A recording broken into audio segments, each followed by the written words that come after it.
పర్యావరణ కార్యకర్త సోనం వాంగ్చుక్ను ఢిల్లీ సరిహద్దుల్లో పోలీసులు అడ్డుకున్నారు సార్. ఢిల్లీ ముఖ్యమంత్రి అతిషి కూడా సోనం వాంగ్చుక్ను కలవాలని వెళుతూ ఉంటే ఢిల్లీ పోలీసులు ఢిల్లీ ముఖ్యమంత్రిని కూడా అడ్డుకున్న పరిస్థితి. సో లడఖ్లో నిరసనలు చెలరేగుతూ ఉన్నాయి. అసలు ఏంటి సార్ డిమాండ్, ఎందుకు ఈ నిరసనలు? అంటే లడఖ్లో కొద్ది నెలలుగా జరుగుతున్నది. ఎందుకంటే లడఖ్లో లే అండ్ కార్గిల్ అనే 2 ప్రాంతాలు ఉంటాయి. లే ఇది 11,500 ఎత్తున ఉంటుంది. మీకు హిమాలయ పర్వత శ్రేణి ప్రాంతం ఇది. సో ఈ లడఖ్ అటు చైనా పాకిస్తాన్లకు కూడా బార్డర్, చాలా sensitive ecological zone, sensitive security zone కూడా. 2 రకాలుగా పర్యావరణ రీత్యా చాలా సున్నితమైంది. ఎందుకంటే ఇప్పటికీ ఈ క్లైమేట్ చేంజ్, వాతావరణ మార్పు వల్ల హిమాలయ పర్వతాల్లో గ్లేసియల్ లేక్స్ ఫామ్ అవుతున్నాయి. అంటే మంచు కరిగిపోయి ఆ మంచు కొండల చివరన పెద్ద పెద్ద లేక్స్ ఫామ్ అవుతున్నాయి. సో దీనివల్ల మీకు Himalayan river systems, Ganga, Brahmaputra, ఈ హిమాలయన్ రివర్ సిస్టమ్స్లో వరదలు వస్తున్నాయి. సో ఈ గ్లేషియర్ లేక్స్ మెల్ట్ కావడం, ఏర్పడము, ఈ మంచు కరిగిపోవడం వల్ల ఈవెన్ లడాఖ్లో కూడా వరదలు వస్తున్నాయి. సో అందువల్ల ఆల్రెడీ క్లైమేట్ చేంజ్ యొక్క తీవ్రమైన పర్యవసనాన్ని లడఖ్ ఎదుర్కొంటోంది. దాంతోపాటు చైనాకు పాకిస్తాన్కు మధ్య భారత సరిహద్దు ప్రాంతంలో ఉంటుంది. అందువల్ల it is a very sensitive ecological zone, sensitive security zone. మనకు లడఖ్ జాగ్రఫీ అర్థమైతే లడఖ్ ఇష్యూ అర్థమవుతుంది. సో లడఖ్లో వాస్తవంగా గతంలో ఇది జమ్మూ కాశ్మీర్ రాష్ట్రంలో భాగంగా ఉండేది. చాలా కాలంగా లడఖ్ వారు మాకు ప్రత్యేక ప్రతిపత్తి కావాలి, మా క్యారెక్టర్ వేరు అని కొట్లాడుతున్నారు. ఇప్పుడు లే ఏమో బుద్ధిస్ట్ మెజారిటీ ఉన్న ప్రాంతం, కార్గిల్ ఏమో ముస్లిం మెజారిటీ ఉన్న ప్రాంతం. సో లే కార్గిల్ కలిపితే 2 సెక్టార్లు కలిపితే లడఖ్ అవుతుంది. సో వాళ్ళు చాలా కాలంగా డిమాండ్ చేస్తూ వచ్చారు. ఆర్టికల్ 370 రద్దయినప్పుడు కూడా వారు చాలా పాజిటివ్గానే రెస్పాండ్ అయ్యారు. కానీ తర్వాత జరుగుతున్న పర్యవసనాలు ఏమవుతున్నాయంటే, ఇప్పుడు వాళ్ళ ఆందోళన, వాళ్ళ డిమాండ్లు ప్రధానంగా 3 డిమాండ్లు ఉన్నాయి. ఒకటి, మాకు రాష్ట్ర హోదా కావాలి అని. ఎందుకంటే ఇది కేంద్రపాలిత ప్రాంతంగా ఉంది. కేంద్రపాలిత ప్రాంతంగా ఉండే వరకు ఏమవుతుంది అంటే లెఫ్టినెంట్ గవర్నరే పాలిస్తాడు.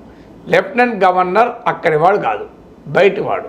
సో లడఖ్ అంతా కూడా మీకు మా ట్రైబ్స్ 97% మీకు ట్రైబ్సే, గిరిజనులే 97%. అందులో వీరి ప్రధాన జీవితమే వ్యవసాయము, పశుపోషణ. సో ఈ ప్రాంతానికి పాస్టోరల్ ట్రైబ్స్ అంటారు. సో అందువల్ల వీరు 97% ట్రైబ్స్ ఉన్న ప్రాంతంలో ఆ లడఖ్ ప్రజలకు సంబంధం లేకుండా లడఖ్లో ఏం జరగాలన్నది లెఫ్టినెంట్ గవర్నర్ డిసైడ్ చేస్తాడు. సో లడఖ్ ఏతరుడు లడఖ్ భవిష్యత్తు నిర్ణయిస్తాడు. లడఖ్ ప్రాంతానికి ప్రభుత్వాలు కేటాయించిన నిధుల్లో 90% లెఫ్టినెంట్ గవర్నర్ అప్రూవల్ ప్రకారము లెఫ్టినెంట్ గవర్నర్ ఏం చేయాలనుకుంటే అదే జరుగుతుంది. ఇది లడఖ్ ప్రజల మొదటి ప్రశ్న.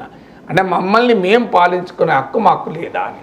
ఒకప్పుడు కనీసం జమ్మూ కాశ్మీర్ రాష్ట్రంలో భాగంగా ఉన్నప్పుడు లే అండ్ కార్గిల్ అటానమస్ కౌన్సిల్స్ ఉండే, స్వయంపాలక మండళ్ళు ఉండే. ఇప్పుడు ఇది యూనియన్ టెరిటరీగా మారిన తర్వాత ఆ స్వయంపాలక మండలులకు కూడా నిర్వీర్యమైపోయాయి. అందుకే ఇవాళ మాకు రాష్ట్ర హోదా కావాలని అటు లే ప్రాంతంలోనూ ఇటు కార్గిల్ ప్రాంతంలోనూ పెద్ద ఎత్తున అక్కడున్న సామాజిక సంస్థలు, రాజకీయ సంస్థలు వీళ్ళంతా పోరాడుతున్నారు. మీకు ఉదాహరణ ఏంటంటే లే అపెక్స్ బాడీ అని లేలో ఫామ్ అయింది. అలాగే కార్గిల్ ప్రాంతంలో కూడా వివిధ సోషో పొలిటికల్ ఆర్గనైజేషన్స్ ఒక కూటమిగా, ఒక జాయింట్ యాక్షన్ కమిటీగా ఫామ్ అయి పోరాడుతున్నాయి. లే అపెక్స్ బాడీకి బీజేపీ మాజీ ఎంపీ నాయకుడు. దానికి లడఖ్లో ప్రజల కోపం ఏ స్థాయికి వచ్చిందంటే ఈ మధ్య బీజేపీ ఓడిపోయింది కూడా అక్కడ ఎంపీసీ, ఇండిపెండెంట్ గెలిచారు. సో ఎందుకు మరి అంటే మాకు రాష్ట్ర హోదా లేకపోవడం వల్ల, కేంద్రపాలిత ప్రాంతంగా ఉండడం వల్ల లే కార్గిల్ స్వయంపాలక మండలులు కూడా నిర్వీర్యం కావడం వల్ల మా ప్రాంతాన్ని మేము పాలించుకోలేకపోతున్నాం. ఎవరో వచ్చి ఒక లెఫ్టినెంట్ గవర్నర్ వచ్చి, అది కూడా ఒక నామినేటెడ్ పర్సన్, ఎలక్టెడ్ పర్సన్ కాదు, పాలిస్తున్నాడు అన్న ఆవేదన వాళ్ళది మొదటి ఆవేదన. ఇప్పుడు మనమే ఆలోచించండి, తెలంగాణ ప్రాంతంలో ఎందుకు ప్రత్యేక రాష్ట్ర డిమాండ్ వచ్చింది? తెలంగాణ ప్రాంతంలో ప్రత్యేక రాష్ట్ర డిమాండ్ ఏంటి?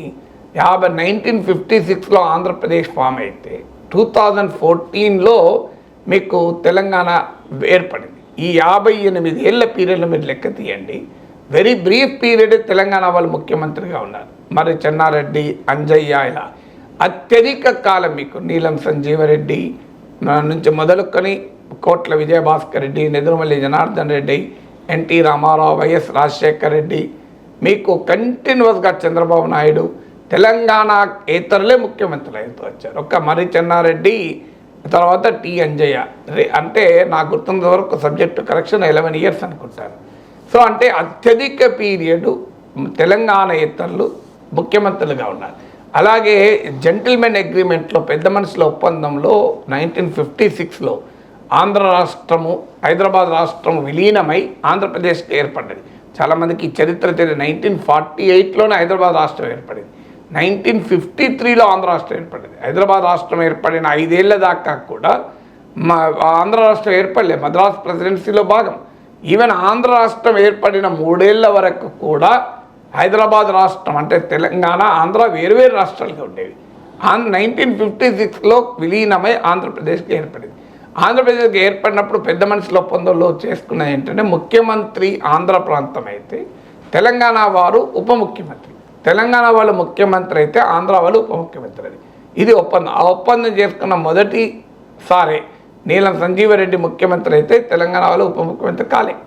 సో అందువల్ల అక్కడి నుంచి మొదలైనటువంటి ఒక పొలిటికల్ ఏలియనేషన్ ప్రత్యేక రాష్ట్ర ఉద్యమానికి కారణం. ఇది ఈ హిస్టరీ ఎందుకు చెప్తున్నానంటే, ఒక తోటి తెలుగు వాళ్ళు పాలించినప్పుడే, అది కూడా ఎలక్టెడ్ గవర్నమెంట్ పాలిస్తే, తెలంగాణ ఎమ్మెల్యేల మద్దతు ఉన్న ఆంధ్ర రాయలసీమ ప్రాంత నాయకులు పాలిస్తేనే తెలంగాణలో ఇంత రాజకీయ భావన ఏర్పడి ఆఖరికి ప్రత్యేక రాష్ట్రానికి దారితీస్తే, లడఖ్లో ఆ లడఖేతరుడు కాదు, లడఖ్ ప్రజలు ఎన్నుకున్నవాడు కాదు, బయట నుంచి నామినేట్ అయిన లెఫ్టినెంట్ గవర్నర్ పాలిస్తే ఏ రకమైన భావన ఉంటుంది అనటానికి నేను తెలంగాణ ఉదాహరణ చెప్పింది. లేకుంటే తెలంగాణకు లడఖ్కు పోలికేమీ లేదు. మనము తెలంగాణ ఇష్యూను ఇంకో ఇష్యూతో పోల్చలేము. కానీ మీకు ఆ అవుట్ సైడర్ అనే భావన ఇక్కడ తెలంగాణలో చూస్తే అవుట్ సైడర్ అంటే పూర్తిగా అవుట్ సైడర్ కాదు. తెలుగువారు ప్రజలు ఎన్నుకున్నది, తెలంగాణ ఎమ్మెల్యేల మద్దతు కూడా ఉన్న నాయకులు వీళ్ళంతా. మీకు చంద్రబాబు నాయుడుకైనా, ఎన్టీ రామారావుకైనా, నీలం సంజయ్ రెడ్డికైనా, బ్రహ్మానంద రెడ్డికైనా, జనార్దన్ రెడ్డికైనా, విజయభాస్కర్ రెడ్డికి, అందరికీ కూడా తెలంగాణ ఎమ్మెల్యేల మద్దతు కూడా ఉంది కదా. అయినా ప్రజల్లో ఆ భావన ఏర్పడగలిగింది, రాష్ట్రం ఏర్పడింది. మరి లడఖ్లో ఉండదా? మేము ఎన్నుకోలేదు, మా వాడు కాదు, బయటి వాడు, అందులో వాళ్ళంతా ట్రైబల్స్. ఇది మొదటి డిమాండ్ వాళ్ళు. అందుకే మమ్మల్ని మేమే పాలించుకుంటాం. కనీసము ఆ జమ్మూ కాశ్మీర్ రాష్ట్రంలో భాగంగా ఉన్నప్పుడు ఇక్కడ నుంచి అసెంబ్లీ సీట్లుండే, కనీసం ఇక్కడ రాజకీయ భాగస్వామ్యం జమ్మూ కాశ్మీర్ పాలిటిక్స్లో లడఖ్ ప్రజలకు ఉండే, లే, కార్గిల్ అటానమస్ కౌన్సిల్స్ పనిచేసేవి. ఇప్పుడు అవి నిర్వీర్యమై లెఫ్టినెంట్ గవర్నర్ ఇష్టారాజ్యంగా మారింది. అందువల్ల మాకు ప్రత్యేకంగా లడఖ్ను ఒక రాష్ట్రంగా ఏర్పాటు చేయాలన్నది వాళ్ళ మొదటి డిమాండ్. రెండో డిమాండ్ ఏంటంటే 6th షెడ్యూల్లో చేర్చండి అని. 6th షెడ్యూల్ ఉంటుంది మన రాజ్యాంగంలో. 5th షెడ్యూల్, 6th షెడ్యూల్స్ అని ఉంటాయి. అంటే ఆదివాసీ ప్రాంతాలు, ఇప్పుడు మీకు నార్త్ ఈస్ట్ చాలా మటుకు 6th షెడ్యూల్లో ఉంటుంది. సో 6th షెడ్యూల్లో ఉంటే చాలా ప్రొటెక్షన్ ఉంటాయి. ఇప్పుడు మీకు చాలామందికి ఆర్టికల్ 370 వల్ల కాశ్మీర్లో ల్యాండ్ కొనుక్కోలేము అని ఆ రోజుల్లో ఆర్గ్యూ చేసేవాళ్ళు. ల్యాండ్ కాశ్మీర్లోనే కాదు, భద్రాచలం అడవుల్లో కూడా కొనుక్కోలేవు. నీకు ల్యాండ్ ఏ ఆదివాసీ ప్రాంతాల్లో కూడా కొనుక్కోలేవు నీవు. సో ఆ రిస్ట్రిక్షన్స్ ఆదివాసీ ప్రాంతాల్లో ఉంటుంది. ఇక్కడ 170 చట్టం. ఇక 6th షెడ్యూల్ అయితే ఇంకా చాలా రిస్ట్రిక్షన్స్ ఉంటాయి. అందువల్ల మా కల్చరు, మా లాంగ్వేజ్, మా ల్యాండ్, మా నేచురల్ రిసోర్సెస్ కాపాడుకోవాలి అంటే మాకు 6th షెడ్యూల్లో మమ్మల్ని చేర్చండి అని వాళ్ళు డిమాండ్ చేస్తున్నారు. ఉదాహరణకి ఈరోజు డెవలప్మెంట్ పేరిట జరుగుతున్న వాతావరణ పరిస్థితులు, వాతావరణ విధ్వంసం జరుగుతుంది అనేది లడఖ్ ప్రజల ఆవేదన.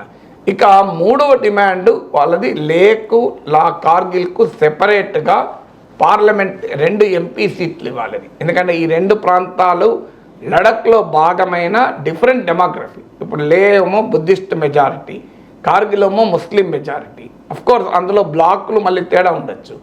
సో అందువల్ల మాకు రెండిటికి సెపరేట్ ఎంపీలు కావాలి. ఇప్పుడు ఒక్కటే లడఖ్ ఎంపీ ఉన్నాడు, అది లే కార్గిల్కి ఉన్నటువంటి డెమోగ్రఫిక్ క్యారెక్టరిస్టిక్స్లో ఉన్న తేడా రీత్యా మాకు సెపరేట్ ఎంపీ సీట్లు కావాలని డిమాండ్ చేస్తున్నారు.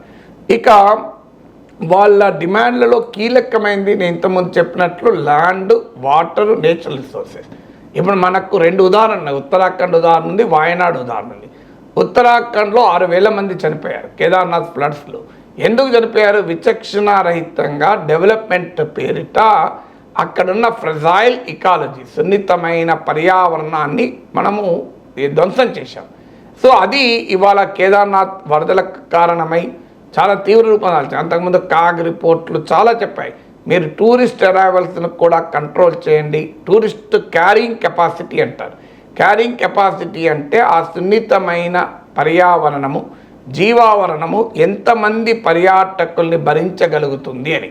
ఎందుకంటే పర్యాటకులు వచ్చారంటే ఆటోమేటిక్గా ఇంధనం వాడతారు, వాటర్ ఎక్కువ వాడతారు, అన్ని రకాల డెవలప్మెంట్ జరుగుతుంది, కార్బన్ ఎమిషన్స్ పెరుగుతాయి.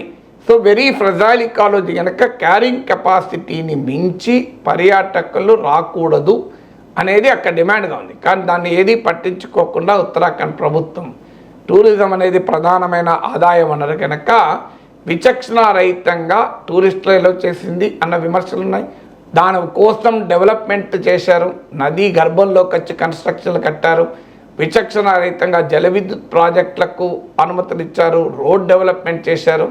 సో దాని పర్యవసనం కేదార్నాథ్ వరదలు చూసాం. వాయనాడ్లో కూడా సరిగ్గా అదే జరిగింది. వాయనాడ్లో కూడా టూరిజం విపరీతంగా పెరిగింది, కన్స్ట్రక్షన్స్ పెరిగాయి, చెట్లు నరికేశారు, దాని స్లోపు దెబ్బతిన్నది, అంటే అక్కడ ఉన్న నైసర్గిక స్వరూపం దెబ్బతిన్నది, సాయిల్కు ఉండే హోల్డింగ్ కెపాసిటీ పడిపోయింది. దానివల్ల పెద్ద ఎత్తున కొండ చర్యలు విరగపడి వినాశనం చేశాం. లడఖ్లో కూడా ఈ వాతావరణ విధ్వంసం జరగడం వల్ల అక్కడ వరదలు పెరుగుతున్నాయి. మీకు అక్కడ కూడా ఈ కొండ చర్యలు, ల్యాండ్ స్లైడ్స్ వస్తున్నాయి. కారణం ఏంటంటే భారీ ఎత్తున టూరిస్టులను అనుమతిస్తున్నారు, దాని క్యారింగ్ కెపాసిటీని మించి పర్యాటకులు ఎలా చేస్తున్నారు. తర్వాత ఇండస్ట్రియల్ ఇన్వెస్ట్మెంట్ అట్రాక్ట్ చేస్తామని ముఖ్యంగా సోలార్ పవర్ కొరకు భారీ ఎత్తున అక్కడ ఇన్వెస్ట్మెంట్ను అట్రాక్ట్ చేస్తున్నారు, అలాగే రోడ్లు వేస్తున్నారు.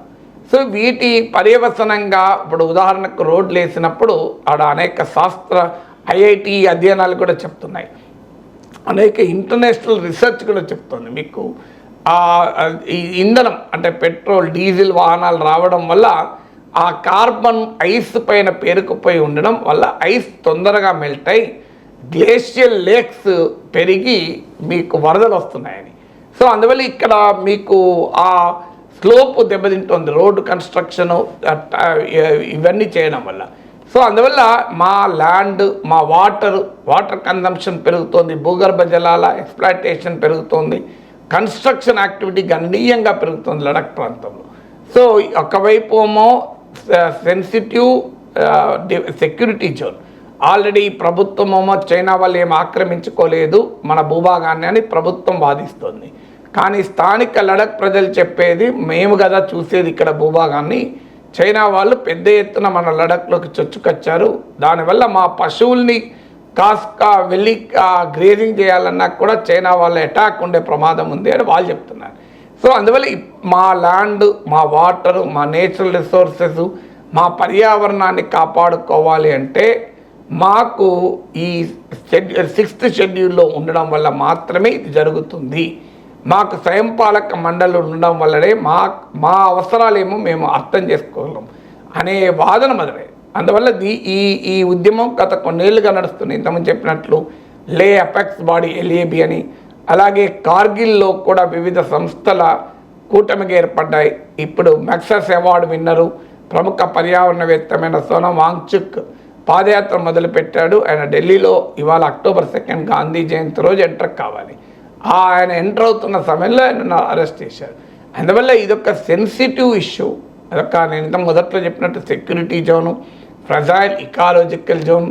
అందువల్ల ఇప్పటికే అక్కడ జరుగుతున్న పరిణామాల వల్ల రోజు రోజుకు హిమాలయన్ ఇకాలజీ దెబ్బతింటుంది. అందువల్ల లడఖ్ను ఇష్టం వచ్చినట్టుగా ఇతర ప్రాంతాలు పాలించినట్టుగా పాలిస్తామంటే అది కరెక్ట్ కాదు.